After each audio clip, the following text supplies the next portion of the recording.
오늘 말씀의 제목을 보면요, 모든 사람을 위한 하나님. 하나님은 모든 사람을 위한 하나님이라고 합니다. 우리는 종종 착각할 때가 있어요. 나만의 하나님인 줄 착각해요. 우리 가족의 하나님만 되시는 줄 알아요. 우리 교회의 하나님? 이거는 너무 하나님을 너무 작게 협소하게 보는 개념입니다. 하나님은요, 모든 사람을 위한 하나님이십니다. 모든 사람을 위한 하나님이라 말씀하는데, 오늘 성경에 보니까 모든 사람이라는 단어가 몇 번에 걸쳐서 나옵니다. 오늘 2장 1절에 보니까 그러므로 내가 첫째로 권하노니 모든 사람을 위하여 간구와 기도와 도구와 감사를 하되, 이렇게 되어 있습니다. 모든 사람을 위하여 나왔습니다. 그리고 또한 2절에 보니까 임금들과 높은 지위에 있는 모든 사람을 위하여 하라 말씀을 하고요. 또한 4절에는 하나님은 모든 사람이 구원을 받으며, 모든 사람이 구원을 받으며, 또한 6절에는 그가 모든 사람을 위하여, 내용을 보면 똑같은 단어가 반복되고 있어요. 모든 사람, 모든 사람, 모든 사람. 하나님의 관심의 대상은 이 땅에 있는 모든 사람입니다. 모든 사람을 얼마나 사랑하셨으면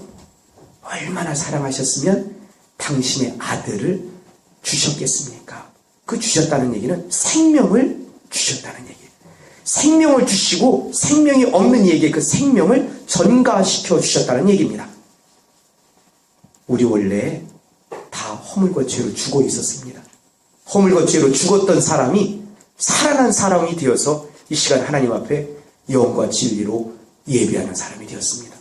다 죽어 있었어요. 다 죽어 있었는데 우리에게 생명을 주셔서, 생명을 부여케 해주셔서 하나님 앞에 나와서 예배하는 예배자로 세워주셨다는 것, 이 자체가 은혜입니다. 그래요. 하나님께서 모든 사람을 위하여 오늘 말씀하는 대상들이 있습니다. 하나님께서 모든 사람을 사랑하는데, 하나님께서 이 모든 사람을 사랑해야 되는데 하나님만 사랑하는 게 아니라 하나님을 믿는다고 하는 믿음의 사람들에게 모든 사람을 사랑하라고 합니다. 그러면 그 사랑은 어떻게 해야 되느냐? 우리는 사랑에 대한 말을 많이 하죠. 교회 나와도 처음 오는 분들인데 사랑합니다 하잖아요. 그렇죠. 환영합니다, 사랑합니다 하는데, 사실 이 속에 찌시면은 그 사랑하는 마음도 없는데도 하는 경우가 많죠. 해야 되니까, 교회는 사랑해야 되니까. 머리로는 알기 때문에 그렇게 한다고요. 근데 진심 어린 사랑은 이렇게 말로서 나오는 게 아니에요. 보통 아버님들이 자녀들을 사랑하는데 그렇게 않죠. 옛날 어른들은 그렇게 더 표현을 하지 않았습니다. 표현을 하지 않는데 그 속에 진정한 사랑이 또 있다고 하잖아요.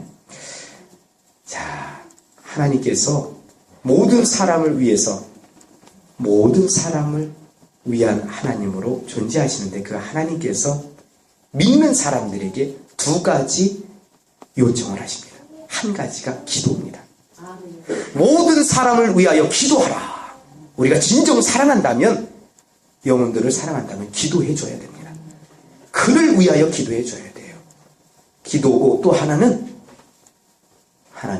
복음을 전하는 겁니다.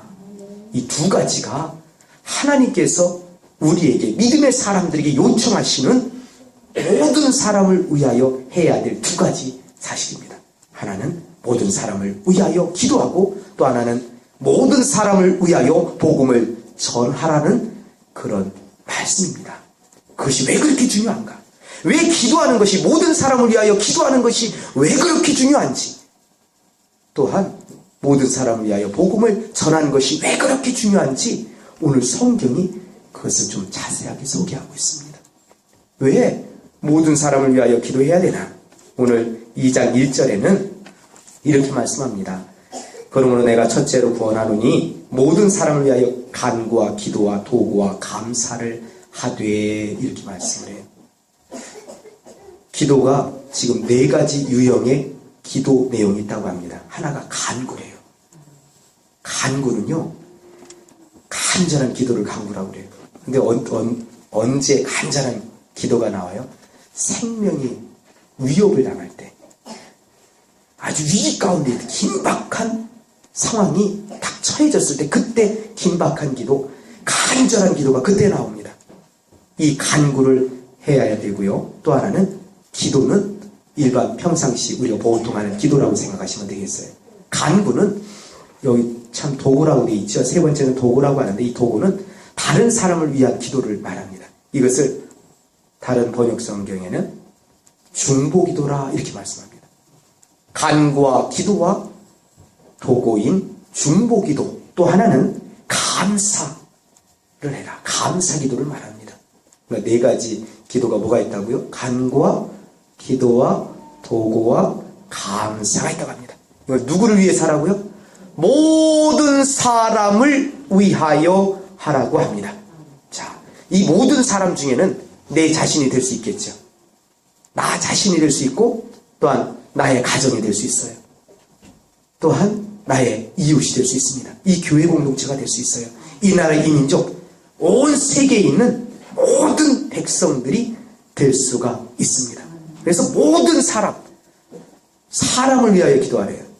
모든 사람을 위하여 이렇게 기도를 하되, 특별히 누구를 위해서 기도하라고요? 2절 다 같이 합독합니다.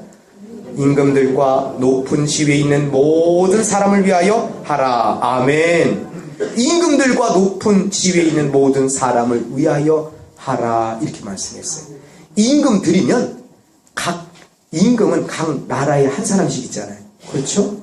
그러면은 각 나라에 있는 임금을 위해서, 임금들을 위하여 기도하라고 합니다.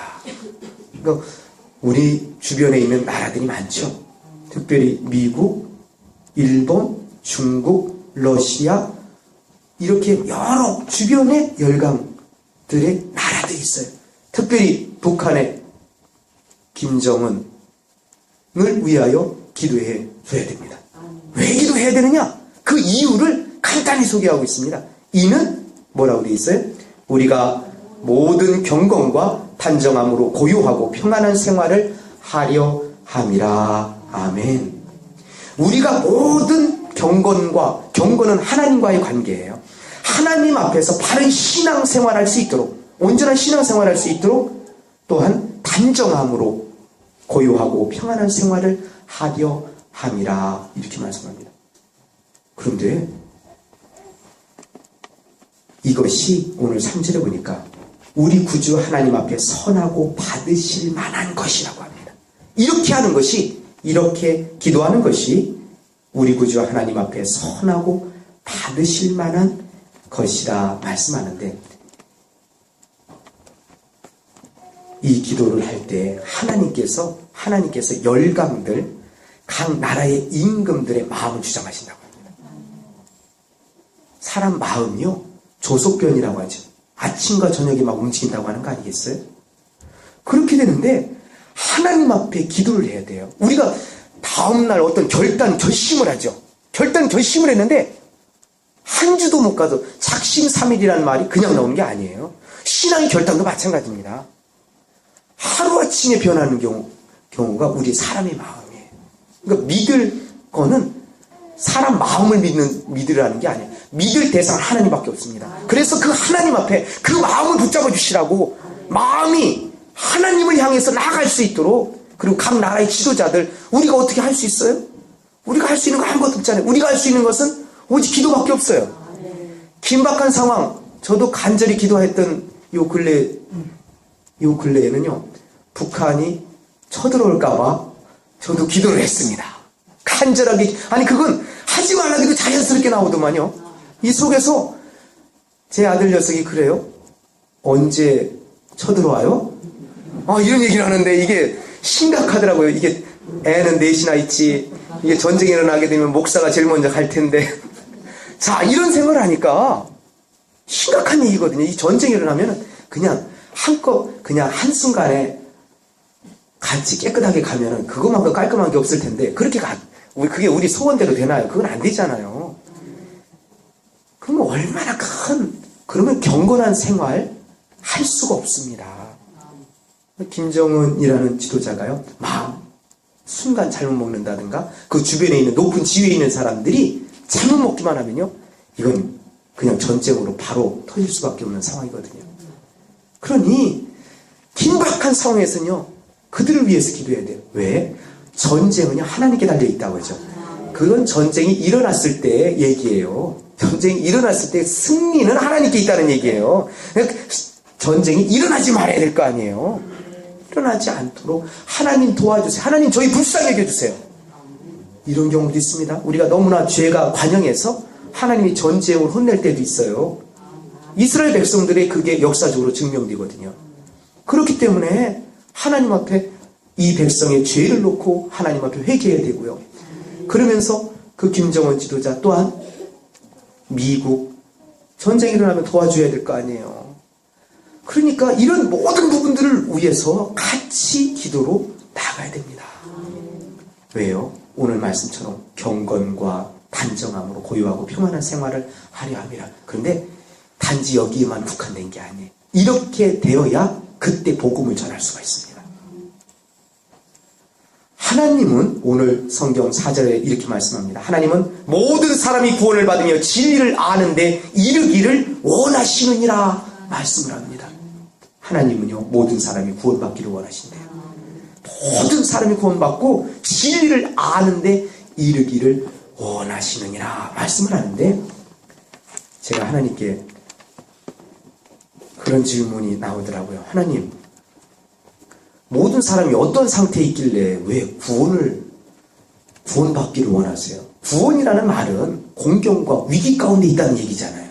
구원을 받아야 된다라는 얘기는 모든 사람이 공경, 위기, 아주 위험한 상황 가운데 놓여 있다는 것을 전제하는 표현이에요. 그렇죠. 하나님께서 그 모든 사람이 그런 가운데 있다는 것을 하나님은 보십니다. 근데 정작 사람들은 보지 못합니다. 사람들은 너무나 여유롭게 살아요. 그런데 하나님이 보실 때는 모든 사람이 위태위태해요. 지금 그대로 가다면 큰일 나요. 멸망받을 수밖에 없는 그런 상황임을 하나님은 보고 계십니다. 우리 엄마, 아빠, 어머님, 아버님들이 자녀들을 볼 때 종종 그럴 때 느껴지지 않습니까? 저러면 안 되는데. 이 목사는 안 느껴질 것 같아요. 목사가 볼 때는요, 종종 위태로운 사람들이 있어요. 저러다간 안 되는데, 저러다간 안 되는데. 그러면은 이 마음에 걱정부터 들어요. 왜요? 기도하라고 하나님이. 야, 그렇게 나가다면 큰일 난다. 기도해줘라. 기도해라. 그때는 그를 위해서 간절한 기도가 나와요. 모든 사람을 위해서 간절한 기도가 안 나가요. 잘하는 사람들한테는 그렇게 기도가 안 나온다니까요. 그런데 하나님이 보실 때에 위기 가운데 있는 사람들을 볼 때는요, 그 마음이 느껴져요. 위험한데 하나님 불쌍히 해주세요. 긍휼히 여겨주세요. 그런데 하나님이 보실 때는 모든 사람이, 이 지상에 있는 모든 사람이 다 구원을 받아야 될 그런 위기 가운데 있다라고 오늘 성경이 그걸 말씀해 주고 있어요. 그러니까 하나님은 모든 사람이 구원을 받기를 원한다고 하는 거 아니겠어요? 자, 사람들이 어떤 상태에 있길래 왜 하나님은 구원을 받아야 된다 이렇게 말씀할까? 첫 번째는요, 죄로 인해서, 죄 때문에 하나님과 관계가 다 끊어져 있는 상태에 있었어요. 모든 사람들이 죄인이라. 모든 사람은 죄에 안 진 사람이 없어요. 의인은 없나니 하나도 없으며 모든 사람이 죄를 범하였으며 하나님의 영광에 이르지 못하였다고 합니다. 로마서 3장 10절과 3장 23절이 그것을 말씀합니다. 죄를 범했을 때는, 죄 가운데 있을 때는요, 하나님과의 관계가 끊어져 있어요. 이거는 영적인 죽음 상태에 다, 영적인 사망 상태에 다 놓여 있다고 하나님은 말씀하십니다. 그런데 하나님과 관계가 끊어져 있잖아요. 그러면 내 안에 죄가 있잖아요. 그러면은 지옥 생활을 이 땅에서 하게 됩니다. 하나님이 그거 말씀해요. 야, 그게 뭐냐? 지옥 생활이다. 분명히 호흡은 하고 있는데, 심장은 뛰고 있는데, 살아있는 게 아니에요. 사는 게 아니에요. 기쁨 가운데 살고 싶죠. 평안 가운데 살고 싶잖아요. 그런데 죄가 이 마음으로 하나님과의 관계가 깨어지면요, 평강이 없어집니다. 마음이 평안하질 않아요. 그리고 기쁨이 없어집니다. 이것이 이 땅에서 죄로 인해서 영적인 죽음을 맞이한 사람들의 그런 형태입니다. 그런 모습이에요. 제가 그런 삶을 살았었어요. 사람들이 볼 때는 선하게 착하게 살았다고 저도 제 스스로도 인정했던 사람이에요. 하지만 하나님과 관계가 끊어진 죄 가운데 있었을 때는요, 내가 왜 살아야 되는지 모르겠더라고요. 허무해요. 그냥 어린 나이에도 허무하고 진정한 기쁨, 평강이 없어요.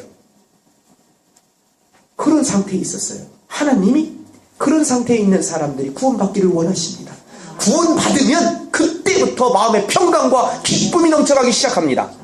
그때부터 마음의 천국 생활로 바뀌어지기 시작하는 거예요.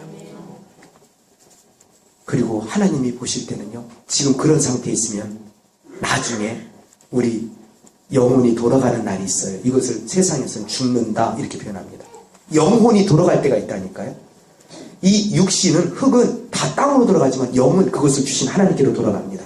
그런데 그 영이 이 지상에서 죄의 문제 해결하지 못하고 가면 다 불구덩이 속에서 고통받으면서 영원히 그곳에서 살 수밖에 없습니다.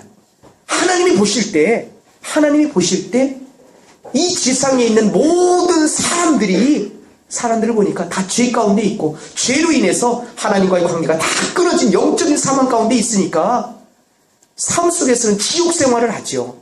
또한 그대로 가다가는 나중에는 다 그 영이 하나님께 돌아가서 다 지옥에서 고통받아야 되는 것을 볼 때 하나님이 너무나 안타까운 거예요. 왜 안타까운지 아세요? 여러분, 결혼을 해서 자녀를 낳아본 분은 알 거예요. 자녀들이 잘못된 길로 가면 마음 아프죠. 마음 아프잖아요. 하나님께서 이 세상에 있는 사람들을요, 다 당신의 형상대로 다 지으셨습니다. 당신의 형상대로 지은 존재들은 그것을 지은 분을 아버지라고 불러야 돼요. 그런데 죄 가운데 있는 사람들은 아버지라 부를 수가 없거든요. 아버지를 등지고 살아가거든요. 근데 아버지께서 그 영혼들을 볼 때 너무나 안타까워요. 너무나 불쌍해요. 불쌍해서 너무나 마음이 아픈 가운데서 그런 상태에 있으면 안 되니까, 그렇게 가다가는 멸망당하니까, 그래서 이 세상에 예수라는 그리스도 구원자를 이 세상에 보내셨다고 합니다. 그래서 성경의 요약판이라고 하는 요한복음 3장 16절은 이렇게 말씀합니다.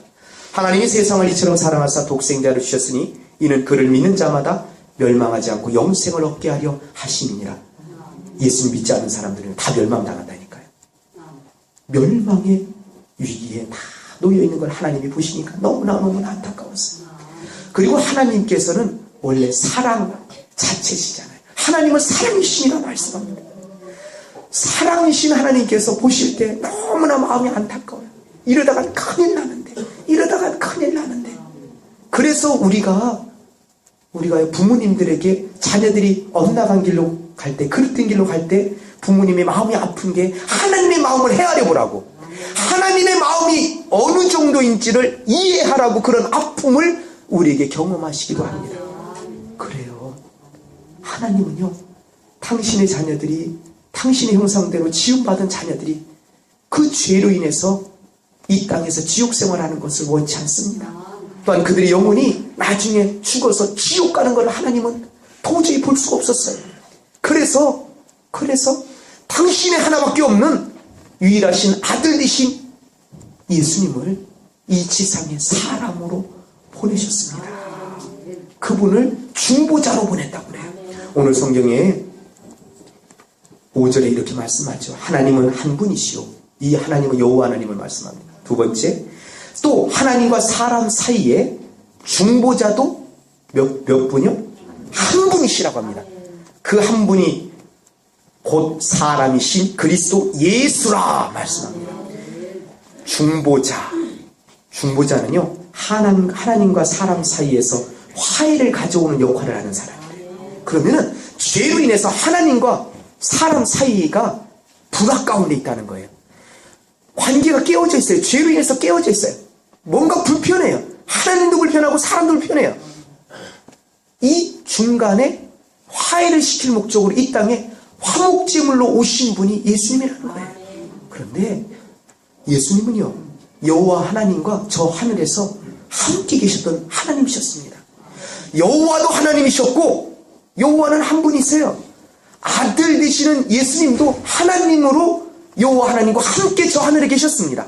그런데 하나님과 사람 사이의 이 불편한 관계를 화해시킬 목적으로 이 땅에 하나님께서 중보자로 예수님을 사람으로 되게 하셔서 그것을 성육신이라고 합니다. 요한복음 1장 14절에 그러죠. 말씀이 육신이 우리 가운데 거하심에 사람이 되셔서 이 땅에 오셨어요. 하나님이신 예수님이 사람이 되셔서 이 땅에 오셨어요. 여러분, 아무리 사랑한다고 사랑하면 내 자신의 목숨은 내어줄 수 있죠. 여러분은 안 그래요? 사랑하면 여러분의 자신의 목숨, 자녀를 위해서, 아내를 위해서, 남편을 위해서 줄 수 있지 않아요? 저는 줘요. 여러분들은 그런가 보네. 그런데 우리 다 주거든요. 그런데 이거는 못합니다. 어떤 걸 못하느냐? 아무리 사랑해도 자식을 죽음의 자리로 내몰진 않습니다. 저도 그것은 못할 것 같아요. 저도 그거는 못. 제가 죽는 것은 할 수 있겠어요. 그런데 자식을 죽음의 자리로, 다른 사람들의 죄 때문에 죽는 그 자리로 내몰지는 못할 거예요. 그런데 하나님은요, 우리하고 달라요. 저하고 달라요. 하나님은 모든 사람을 위해서, 모든 사람의 죄를 위해서, 그들을 멸망해서 구원하기 위해서 예수님을 사람으로 보내셨을 뿐만 아니라 또한 그들의 대속물로 십자가에 내어 주기까지 하셨습니다. 하나님의 사랑이 어느 정도인지 아시겠죠? 그 사랑을 받은 사람들이 우리예요. 오늘 6절에 이렇게 말씀합니다. 그가 모든 사람을 위하여 자기를 대속물로 주셨으니 말씀합니다. 하나님께서 하나님과 사람 사이에 중보자를 세워주셨어요. 오직 한 분. 그분은 바로 하나님의 아들 되신 그리스도 되신 예수입니다. 그분은 사람으로 오셨습니다. 우리가 똑같은 사람으로 오셔서 모든 사람을 위한 대속물로 십자가에 내어 주시기까지 우리를 사랑하여 주셨습니다. 네. 그런데 오늘 2장 7절에는 6절에는 이렇게 말씀합니다. 그가 모든 사람을 위하여 자기를 대속물로 주셨으니 기약이 이르러 주신 증거니라.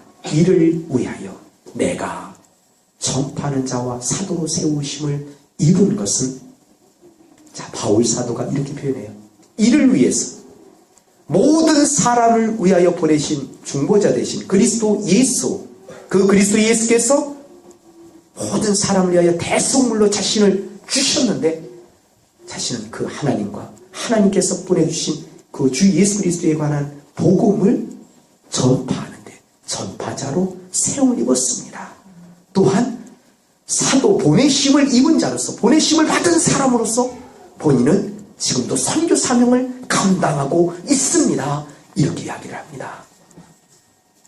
오늘 여기에서 우리는 배워야 될 게 있습니다. 하나님이 하셔야 될 일이 있어요. 하나님이 하셔야 될 일을 우리가 만들면 안 돼요. 중보자를 우리가 세우면 안 됩니다. 하나님이 세워놓으셨어요. 그런데 이 땅에 지금 이 시대에 예수 그리스도 이외에 다른 중보자를 세워놓는 사람들이 있어요. 그들을 우리는 이단이라고 합니다. 그 자리에 많은 교주들이 들어가 있어요. 하나님과 사람 사이를 화해시킬 수 있는 분은 오직 주 예수 그리스도밖에 없습니다. 그리고 주 예수 그리스도께서 친히 나무에 달려 십자가에 달려 돌아가심으로 인해서 그 일을 확실하게 우리에게 증명해 주셨습니다. 우리는요, 이제는 사람이 해야 될 일을 해야 돼요. 아까 처음에 모든 사람을 위하여 기도하라고 그랬죠. 왜 그런 기도를 해야 되는지 아세요? 하나님께서 제게 번뜩 떠오르는 게 있었어요. 시골에 농사 지으려면요, 봄철에 이제 농사 지으려면은 뭐라고 해야 되나, 모든 밭에 가시덤불이라든가 아니면 돌이라든가 이런 게 있으면 어떻게 해야 돼요? 그걸 다 걷어내야죠. 큰 돌이 있잖아요. 밭이라든가 논에 있는 그곳에 썰매질 한다고 가서 일을 하잖아요. 그러면 그게 부서질 수 있습니다. 그런 걸 큰 돌덩이 같은 건 치워버려야 돼요. 왜 모든 사람을 위하여 기도해야 되느냐? 하나님이 그런 말씀을 하세요. 장애물들을 다 제거하라. 나라가 위기 가운데 있으면 전도 못합니다. 딱 그 안에 있는 사람들만 양육할 수밖에 없어요. 복음을 전하려면 모든 장애 요소들을 끊어야 됩니다. 끊어야 돼요. 그러기 위해서 우리가 기도해야 됩니다. 그리고 각 사람들을 구원받지 못하도록 어둠의 영들이 가만히 있질 않아요. 가진 공격을 해옵니다. 그런데 이런 공격을 해오는 그 어둠의 세력들을 향해서 우리가 기도로 나아갈 때 사람들에게 역사하는 그 어둠의 세력들을 끊을 수가 있어요. 그리고 그들 속에 있는 그들에게 마음적인 부분들, 여러 가지 요소들, 그 속에 있는 장애물들을 다 걷어버려야 됩니다. 걷는데 유일한 무기가 있어요. 그게 기도입니다. 그걸 갖다 중보기도가 그래서 중요한 거예요. 계속 전쟁에서도 있죠. 뒤에서 후방에서 포를 쏴주잖아요. 비행기로 타격해주고 포로 막 쏴주죠. 그 다음에 그 행군하잖아요. 그러한 중보기도가 그게 필요한 거예요. 계속해서 중보해줄 때 하나님께서요. 우리가 일하는 게 우리는 기도하고 하나님께서 일하셔요. 하나님께서 일하시는데 천군천사로 명을 하십니다. 그래서 그들로 하여금 이 일을 다 처리하게 하세요. 어둠의 영들 다 치게 하고요. 사람의 마음도 하나님께서 바꿔주셔야 돼요. 하나님께서 역사해 주셔야 돼요. 그 후에 이제 복음을 전하는 전도자들이 그곳에 들어가는 겁니다. 그런데 전도도 그냥 하는 게 아니에요. 무기가 있어야 전하죠. 말씀을 가지고 들어가야지. 전하는데 아무것도 없이 가서 전해요? 오늘 전해야 될 복음에 대해서 오늘 분명히 말씀합니다. 하나님은 모든 사람이 구원을 받기를 원하십니다. 모든 사람이 구원을 받기를 원하시는데 하나님께서 중보자를 세워주셨대요. 우리가 죄 가운데 있어서 하나님과 관계가 깨어져 있는데 그때 이 땅에서 지옥 생활을 할 수밖에 없고 그렇게 살다가는 나중에 지옥 갈 수밖에 없어요. 그래서 하나님께서 중보자 되시는 사람이신 예수 그리스도를 세워주셨는데 그 예수 그리스도께서 우리 죄를 위해서 모든 사람의 죄를 위하여 대속물로 십자가에 죽으셨다고 합니다. 그분을 믿으셔야 됩니다. 그분을 영접해야 됩니다. 그래야 이 땅에서 하나님의 나라를 누리면서 살아갈 수 있고 이 땅에서 떠나는 그날에 저 천국에 들어갈 수가 있습니다. 그 예수님 영접하세요. 라는 그런 복음을 전해야 됩니다. 오늘 성경에는 디모데에게 바울 사도가 기도하라, 무엇보다도 첫째로 기도하라 말씀하셨고 이후에 바울 사도가 선교하는, 전파하는 그런 사람으로 이렇게 대변해주고 있어요. 그러나 지금 이 시대에 우리는 다 성령이 임해 있잖아요. 그렇죠. 성령이 임하신 이유가 사도행전 1장 8절은 이렇게 말씀합니다. 오직 성령이 너희에게 임하시면 너희가 권능을 받고 예루살렘과 온 유대와 사마리아 땅끝까지 이르러 내 증인이 되리라. 예수 증인되라고 성령을 보내주셨답니다. 여기 성령 안 받은 분들 거의 없죠? 성령 받으셨잖아요. 받은 사람은 믿는 사람이고 하나님의 자녀입니다. 그 사람은 이제 주변에 있는 영혼들을 위하여, 아직 구원받지 못한 영혼들을 위하여 기도해야 됩니다. 간절히 기도하고 중보기도 하고 또한 감사기도 하면서 이제는 내게 있는 복음을 이제 이웃에게, 나의 가장 가까운 이들에게 전할 수 있는 우리 모두가 되기를 소망합니다. 그리하여 주님 오시는 그날 우리 모두가 주님 앞에 당당히 설 수 있기를 소망합니다. 다 같이 기도하겠습니다.